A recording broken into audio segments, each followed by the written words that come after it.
यार सबसे पहले तो आप लोगों को बहुत बहुत ईद मुबारक, और आई होप आप सबकी ईद बहुत अच्छी गुजरी होगी। अच्छा यार, अब सीन ये है कि वैसे मैं जनरली मतलब अब एयर यूनिवर्सिटी पे इतनी ज़्यादा वीडियोस बनाना नहीं जा रहा था, लेकिन आप लोगों की इतनी कोई हाई डिमांड है कि मतलब मैं कह रहा हूँ चलो ठीक है, बनाते हैं अब। क्योंकि मैंने जो यूट्यूब पे इसके अलावा ना करना था, उसके लिए मैंने दूसरा चैनल बना लिया व्लॉगिंग के लिए, जो कि अभी तक आप लोगों ने सब्सक्राइब नहीं किया हुआ तो वो भी सब्सक्राइब कर लो, लेट्स व्लॉग विद सैफ। वहाँ में इंशाल्लाह जल्दी एक फूड सीरीज आ रही है, उसका टीजर मैंने डाल दिया है। 30 वीडियोज आएंगे इंशाल्लाह, लॉन्ग फॉर्मेट में, मतलब यूट्यूब पे लंबे व्लॉग आएंगे प्रॉपर, तो वो आप देख सकते हो।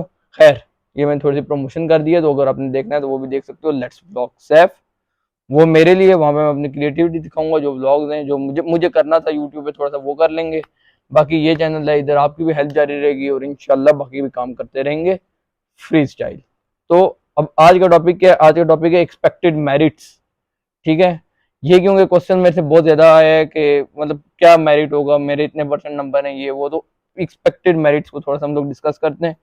लेकिन सबसे पहले मैं एक चीज को बहुत क्लियर कर दूं कि जो भी मैं मेरिट आपको बताऊंगा ये कोई एग्जैक्टली ऐसा नहीं है कि यही होगा, हो सकता है इससे ऊपर हो सकता है इससे कम हो। तो ये मैं गेस करूंगा बेस्ड ऑन प्रीवियस मेरिट जो भी होते रहे, या फिर जो हमारी बारी था, या जो अभी रिसेंटली प्रीवियस था, तो उसकी बेस पे, और जो अभी अंदाजा में लगाऊंगा, जो मुझे कुछ फैक्ट्स पता है उनकी बेस पे क्या हो सकता है। ठीक है, तो शुरू करते हैं। सबसे पहले मेरिट का ये सीन होता है कि जनरली जो भी मेरिट होता है इंक्रीज होता है, बहुत कम दफा ऐसा हुआ होगा और किसी एक आधी फील्ड का कि कोई मेरिट डिक्रीज हो जाए। मतलब जो लास्ट टाइम मेरिट था इस टाइम उससे इंक्रीज होगा, जो उससे लास्ट टाइम था उससे लास्ट टाइम भी इंक्रीज हुआ था। तो जनरली जो ग्राफ जाता है वो इंक्रीज की तरफ जाता है। ठीक है, अब हम थोड़ी सी फील्ड की बात करते हैं। जो आपके ना मेरिट, सबसे पहले तो देख लो होता कितना कोई है। 50 से कम, यानी कि 45 से लेके 55 के दरमियान जिनका एग्रीगेट बन रहा है। एग्रीगेट का एक फार्मूला है, वो आप लोगों को वेबसाइट पे भी मिल जाएगा, उसमें मेरी एक वीडियो भी है, आप देख सकते हो। तो जिनका एग्रीगेट 45 से 55 के दरमियान है, उनका किन फील्ड्स में हो सकता है? उनका जो बिजनेस की फील्ड हैं या आर्ट्स की फील्ड हैं उनमें एडमिशन हो सकता है। बिजनेस बीबीए का सबसे ज्यादा होता है, यानी कि जो 50 से ऊपर ऊपर होगा तकरीबन, उधर बीबीए का कहीं ना कहीं मेरिट बनता है 49, 50, 51, 52। अकाउंटिंग एंड फाइनेंस का मतलब 55 से नीचे ही होता है। तो ये जो ऊपर वाली फील्ड है ना, जो 50 से ऊपर, ये बीबीए और अकाउंटिंग एंड फाइनेंस ले लो। नीचे भी हो सकता है लेकिन जनरली ये आप एक ध्यान में रख लो। उसके बाद कुछ फील्ड का 50 से कम भी होता है, जिनमें मेरे ख्याल से बीएस फिजिक्स है, बीएस मैथ्स है। उसके बाद आईआर का शायद 50 से कम होता है। ठीक है, ये वो वाली फील्ड आ गई हैं कि जिसका 45 से लेके 55 के दरमियान एग्रीगेट है, वो इन वाली फील्ड की तरफ जा सकता है। अकाउंटिंग, फाइनेंस, बिजनेस की जो भी फील्ड हैं, जो आर्ट्स की फील्ड हैं, तो उनका इंग्लिश बीएस है। इसी तरह जो भी इस तरह की फील्ड हैं उनका आप देख सकते हो। उसके बाद जो स्लैब आती है वो 55 से ऊपर ऊपर, अभी अब 60 पे आ जाओ। 58 से लेके 65 के दरमियान जो भी इंजीनियरिंग की फील्ड होती हैं, जनरली उनका आपको उनमें एडमिशन मिल जाता है। अच्छा, मैं क्लोजिंग मेरिट की बात कर रहा हूँ। क्लोजिंग मेरिट वो होता है जहाँ पे सबसे आखिरी बच्चों को एडमिशन मिलता है, तो उससे ऊपर ऊपर सबको मिल जाता है। तो 58 से लेके 65 के दरमियान जितनी भी आपकी इंजीनियरिंग की फील्ड है, मैकाट्रॉनिक्स है, इलेक्ट्रिकल है, केमिकल शायद नहीं करवाती, मतलब जो भी आपकी इंजीनियरिंग है, एक मैकाट्रॉनिक्स है, इलेक्ट्रिकल है, इलेक्ट्रिकल में तीनों आ जाती हैं, पावर भी आ जाती है, टेलीकॉम भी आ जाती है, और जो तीसरी भी इलेक्ट्रिकल होती है, तो ये इंजीनियरिंग है। उसके बाद शायद मैकेनिकल भी करवाती है यार। तो जो भी फील्ड है इंजीनियरिंग की, इंजीनियरिंग, क्योंकि मैं इतना स्टूडेंट नहीं हूँ तो एग्जैक्टली मुझे फील्ड का नहीं पता, लेकिन मेरिट उनका यही होता है 58 से लेके 65 के दरमियान। अब आ जाते हैं हम ज्यादा फील्ड जिनका मतलब मेरिट ज्यादा हाई होता है, और जिनका सवाल में मेरे से बहुत ज्यादा पूछे जा रहे हैं, वो होती हैं कंप्यूटर की फील्ड। अब कंप्यूटर की फील्ड में भी बहुत ज्यादा कंप्यूटर की फील्ड है। यहाँ पे एयर यूनिवर्सिटी आपको साइबर सिक्योरिटी करवाती है, आपको आईटी करवाती है, सीएस सॉफ्टवेयर इंजीनियरिंग, उसके अलावा डाटा साइंस, उसके अलावा आर्टिफिशियल इंटेलिजेंस, उसके अलावा गेमिंग एंड मल्टीमीडिया, तो काफी सारे कंप्यूटर की फील्ड्स हैं।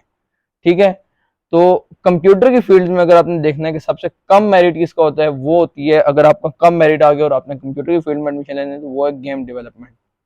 मतलब रिस्पेक्टिवली बाकी फील्ड से उसका कम आता था, और मुझे अभी भी लगता है कि उससे एक फील्ड का अभी भी थोड़ा कम होगा। तो अगर आप 58 से 65 के दरमियान या 62 के दरमियान भी हो, तो आप एक्सपेक्ट कर सकते हो कि आपका गेमिंग एंड मल्टीमीडिया में शायद हो जाएगा। ठीक है, आप उसका एक एक्सपेक्ट कर सकते हो। उसके बाद क्या सीन है? उसके बाद आपका आईटी का बिलो 65, 62, 63, 60, 61, 62 आईटी का हो सकता है मेरिट। ठीक है, ये एक एक्सपेक्टेड मेरिट है। सॉफ्टवेयर का भी सी अराउंड 65 के अंडर हो जाएगा, ऐसा मुझे लगता है।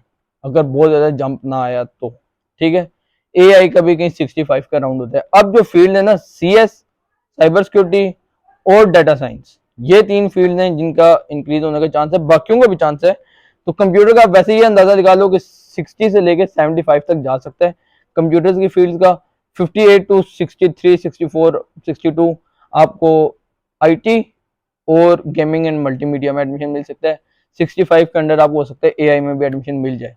अब लास्ट टाइम जो डाटा साइंस था ना, डाटा साइंस का 65 का राउंड मिल रहा था, और इस टाइम पे मुझे लगता है कि 65, 66, 67 तक होगा डाटा साइंस का। डाटा साइंस की सीटें कम होती हैं, 50 सीट्स होती हैं मेरे ख्याल से। तो लास्ट टाइम पहली दफा था और इस टाइम हो सकता है इंक्रीज जाए। और ये एक इस तरह की फील्ड है जिसे साइबर सिक्योरिटी है, और उसी तरह एक डाटा साइंस है जिसका मेरिट ज्यादा जा सकता है। तो अगर आपको 65 से 68 के दरमियान है तो आप डाटा साइंस को एक समझ सकते हो कि वो आपके लिए एक सिक्योर ऑप्शन होगा। उसके बाद अब सबसे पहले ना, इससे पहले जो भी एडमिशन होते थे उनमें CS का बहुत ज्यादा होता था। CS का तकरीबन लास्ट टाइम से पहले पहले CS का ज्यादा हुआ करता था, 66, 67, 68 पे होता था। लेकिन लास्ट टाइम क्या हुआ है, लास्ट टाइम से पहले वाली जो पहले लास्ट टाइम से पहले वाली जो फील्ड है, मतलब लास्ट टाइम नहीं उससे पहले, उसमें साइबर सिक्योरिटी का 59 पे क्लोज हुआ था, ये 58 पे।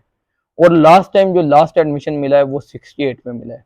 तो 10 नंबरों का जंप एक इंतहाई बड़ा जंप होता है, ठीक है। मैंने एक्सपेक्ट किया था, मैंने अपनी एक पिछली वीडियो जिसमें एक्सपेक्टेड मेरिट बताए थे, तो मैंने कहा था 64 से 65 तक जाएगा मैक्सिमम, लेकिन वो इससे भी ज्यादा गया, 68 पे जाके साइबर का क्लोज हुआ है। और इस टाइम ये है कि साइबर का मुझे लग रहा है वैसे भी कि इससे ज्यादा इंक्रीज होगा। अच्छा, साइबर का इंक्रीज क्यों होगा, क्योंकि एयर यूनिवर्सिटी का जब भी नाम आता है ना, साइबर समझ लो उसकी एक पहचान है एयर यूनिवर्सिटी की। तो एयर यूनिवर्सिटी में साइबर को लोग बहुत प्रेफर करते हैं, तो उसके मेरिट इसलिए हाई जाते हैं।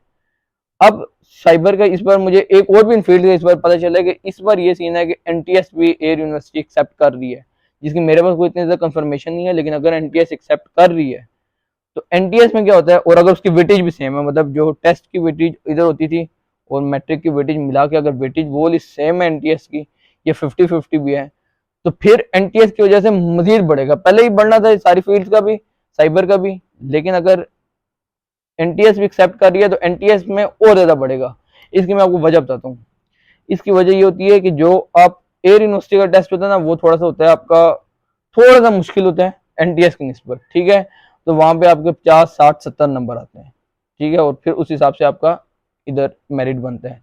लेकिन NTS में काफी लोग ज्यादा स्कोर कर लेते हैं, 70, 80, 90। तो NTS की वजह से एक और बड़ा जंप भी आ सकता है। तो साइबर सिक्योरिटी के लिए आप ये जहन में रखो कि शायद की बात है 70 अबव चला जाए, 75 के करीब अगर आपका मेरिट है तो आप सोचो कि आप साइबर में सिक्योर हो, क्योंकि इस पर मुझे लग रहा है साइबर का बहुत ऊपर जाने वाला है, ठीक है। और हाईएस्ट तरीन मेरिट होगा शायद साइबर का, ऐसा मुझे लगता है, नहीं भी हो सकता, लेकिन हाईएस्ट तरीन तो अगर आपको 75 के अराउंड है तो आप खुद को सिक्योर फील करो। इससे भी ज्यादा हो सकता है, कम भी हो सकता है, लेकिन ये मेरा एक एस्टिमेटेड है कि शायद 75 तक जाएगा। उसके बाद 70 तक शायद आपको CS का भी चला जाएगा। तो ये एक जो मुझे लग रहा था मैंने आपको बता दिया है। अब इसके बाद इंशाल्लाह जो मैं नेक्स्ट वीडियो बनाऊंगा वो बनाऊंगा GPA पे, क्योंकि GPA के बारे में काफी ज्यादा सवाल होता है कि एयर यूनिवर्सिटी पता नहीं GPA नहीं देती, देती है, क्या सीन है। तो वो इन डेप्थ में एक वीडियो बनाऊंगा और इसको मेरा एक सीरीज चलाऊंगा। उसके बाद आपको एक मजीद अगली जो उससे इंशाल्लाह वीडियो होगी उसमें मैं आपको बताऊंगा कि अगर आपके इंटर में कम मार्क्स हैं तो आप कैसे एडमिशन ले सकते हो। तो इंशाल्लाह ये भी एक मैं आप एक सीरीज बनाने वाला हूँ, आपके क्वेश्चन को आंसर करूंगा। और अगर आप लोगों ने मेरा दूसरा चैनल अभी तक नहीं सब्सक्राइब किया, जो कि नहीं किया, तो कर दो। वहाँ पे हम अच्छे अच्छे व्लॉग्स लाएंगे और एक फूड सीरीज आने वाली है इंशाल्लाह, जो प्रोबेबली 10 से शुरू हो जाएगी, 10 तारीख से, और एक महीना चलेगी। उसमें ट्विन सिटीज के हम लोगों ने फूड को कवर करना है। मिलते हैं इंशाल्लाह नेक्स्ट वीडियो में। तब तक के लिए टेक केयर, अल्लाह हाफिज, best of luck for the air university.